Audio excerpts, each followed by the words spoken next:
સુરતમાં સોશિયલ મીડિયામાં ચાલતા ડ્રગ્સના રેકેટનો પર્દાફાશ થયો છે। સુરત એસઓજી અમરોલી છાપરા ભાઠા રોડ પરથી જીલ ભુલત ઠુમ્મરને ઝડપી પાડ્યો છે। તેની પાસેથી જો કે મેફેડ્રોન અને 7.10 લાખનો રૂપિયાનો મુદ્દામાલ જપ્ત થયો છે। ડ્રગ્સ વેચાણ માટે મ્યાઉ મ્યાઉ, નિરમા, ઓજી જેવા કોડવર્ડનો ઉપયોગ થતો હોવાનું તપાસમાં બહાર આવ્યું છે। હિતેશ રાણપડિયા અને ભરત લાઠિયા ફરાર છે। આરોપી પોતાના મોજ માટે છેલ્લા 8 મહિના ડ્રગ્સનો કારોબાર કરતો હતો। એસઓજી તપાસ હાથ ધરી છે।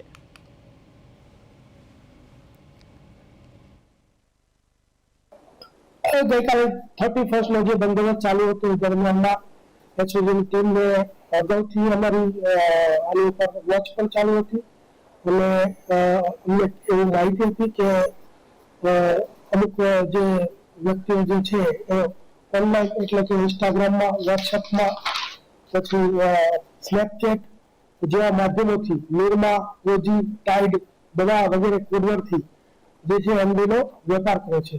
તો ગઈકાલે અમારી ટીમ જ્યારે બંદોબસ્તમાંથી દરમિયાનમાં માહિતી મળી કે અહીંયા એ વ્યક્તિ માલ આપવા આવનાર છે, તો અમરોલી પોલીસ સ્ટેશન વિસ્તારમાં ગણેશનગર રો હાઉસ વિભાગ 4ની બહારના ભાગમાં જીલ ભૂપતભાઈ ઠુમ્મર અને બીજા બે વ્યક્તિ ખુશાલ રાણપરિયા અને ભરત દામજીભાઈ લાઠિયા, આ ત્રણેય વ્યક્તિ એમડીનો 236 ગ્રામ જથ્થો લઈ અને ત્યાં આવ્યા હતા। તે દરમિયાનમાં એસઓજી ટીમ ત્યાં પહોંચી ગઈ અને જીલ ભૂપતભાઈ ઠુમ્મર છે જે એ 236 ગ્રામ એમડી સાથે પકડાઈ ગયો।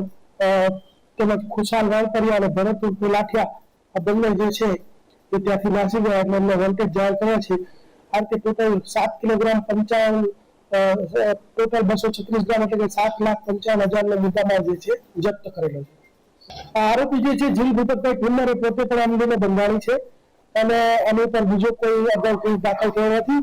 પોતે કન્સ્ટ્રક્શન સાઇટ ઉપર કામ કરે છે અને પોતે બંધાણી હોય પછી પૈસાની જરૂરત હોય પોતે પણ આનો તજજ્ઞ બનેલો છે અને આની ઉપર અમારી અગાઉથી વચ પણ હતી।